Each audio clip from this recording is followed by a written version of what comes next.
which is just impossible that he's only like 6 feet tall. Yeah. And he did that. It's the best. I can argue from start to finish it was the best year of his career. And last night you can argue was the best playoff game of his career because to your point, he just flat out took it over. He did.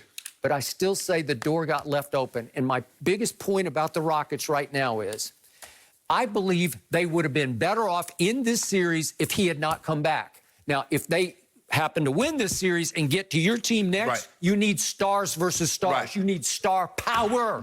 You need James and Russ versus LeBron and AD. Just on, I'm not saying I would pick them to win, but you need magnitude. You need two guys who are not afraid of the other two guys because it is a star power game in the end. But this is a coach's game here. This is a defensive struggle. This is whose will prevail. And in this game, do you realize what happened without Russell Westbrook? Do you realize in the first 3 games, they had him dead to rights. It should have been 3-0. No, 3-0, you could argue. Oh, yeah, when they got back into the overtime game, I'm like, okay, remember, they basically blew him out the first 2 games. That's no Russ, just James being James, and the Rockets being the Rockets because they play hard defense. They'll play a little zone, but they'll play some hard man-to-man, and they steal the ball, and they disrupt you, and they get up in you, and they get after you the way we're going to talk about the Miami Heat in a minute. But they play like the Heat play on defense. But in the end, they had the 3rd game won. Daniel House goes to the free throw line, and if he makes the 2nd free throw, I think they're going to win. And he missed it. So the game was tied, and then Chris Paul did a little up and under reverse and left it a little short at the buzzer, and it goes to overtime, and Oklahoma City blew him out in overtime. Okay, what if Daniel House makes the 2nd free throw and it's 3-0? Well, I think the Rockets are going to be okay. And then game 4 was fairly close, but they led, the Rockets led 108-107 with 141 left and lost that game down the stretch. Well, here comes Russ back for game 5 and 6, and nothing good is happening because let's look at last night. You said you thought it was over there for a second. Okay, that's 4:19 is left in this game. It's a 6-point Rocket lead, and the Rockets have the ball. Okay, can you get that home? You've got James and Russ, 2 stars to 1 star on the other side. Good team on the other side, but you got 2 to 1. Can the 2 mesh? Can they figure out how to get this one home? Well, James comes down and misses a fairly contested 3. And then Russ comes down the next possession and misses a driving layup, okay? Then CP3, to his credit, he steals the ball from James first. That's at 2:33. Then Eric Gordon misses a 3, and then CP3 comes right back and steals it from Russ. So he's got 2 huge steals, and meanwhile, you know what's happening. He hits the 2 dancing threes that you talked about. And then now we're to this. Let's look at this real quick. This is the closing stretch. So Russell Westbrook does one good thing in the last 4:19. He drives it home with a right-handed power layup, and then he stops 109. 109, and he stops to kind of beat his chest about it and say, "Look at me, I did that." He's giving it to the sideline, and he doesn't hustle back on defense. And Schroeder, he's not quite set, and Schroeder just goes right by him and lays it up because he's so focused to me. I did that. Well, it's not enough, and the game's suddenly tied again. And then he comes down the next possession and goes up and shoots. That missed by 2 feet short. Yeah, it wasn't close. That's a West brick. That is terrible. It takes the heart out of your team, and it left them with a short clock, and James has a contested 3 at the clock and misses it badly. And now that brings us to the last possession. So Chris makes his 2 free throws. More power to him because he can do that. Okay, help me out on this last possession, please. You have James Harden, who can be, by all accounts, as unstoppable an offensive threat as we've ever seen, maybe in the history of the game. Is there a better one-on-one player than James Harden? Not currently. I don't think so. You can argue ever on the perimeter. Jordan was better. Kobe's better.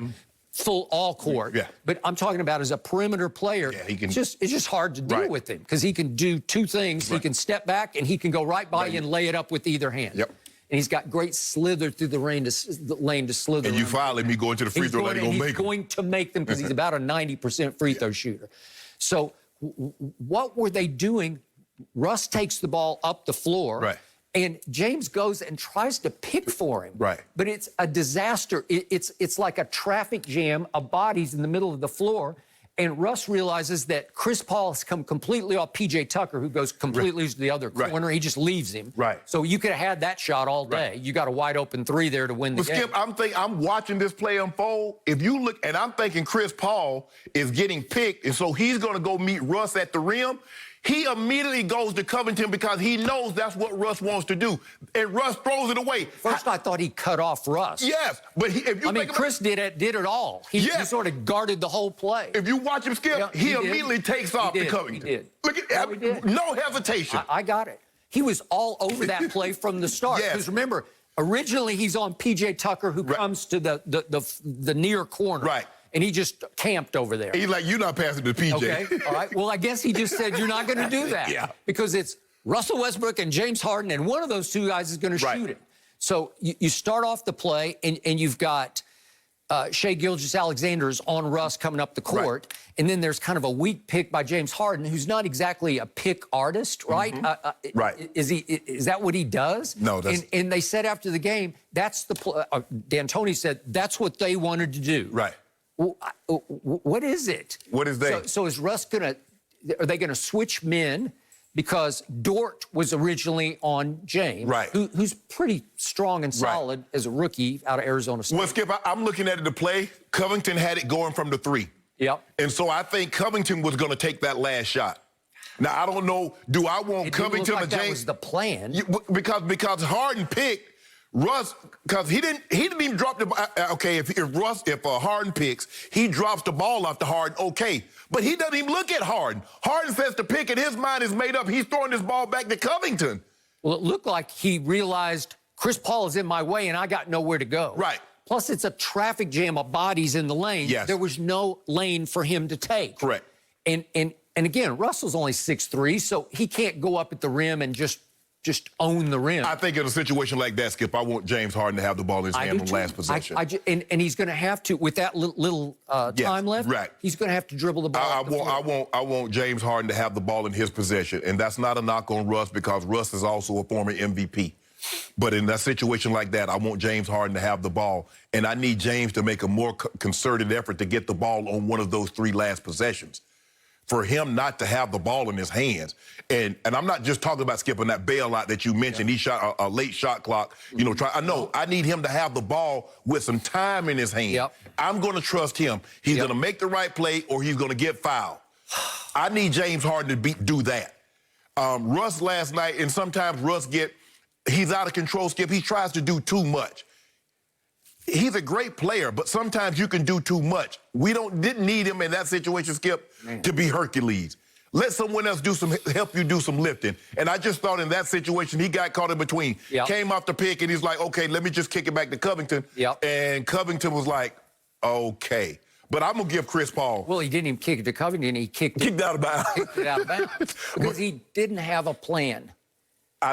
Chris Paul was over that play from the jump because, Skip, he runs around, like you said, P.J. Tucker's going to camp in the left corner.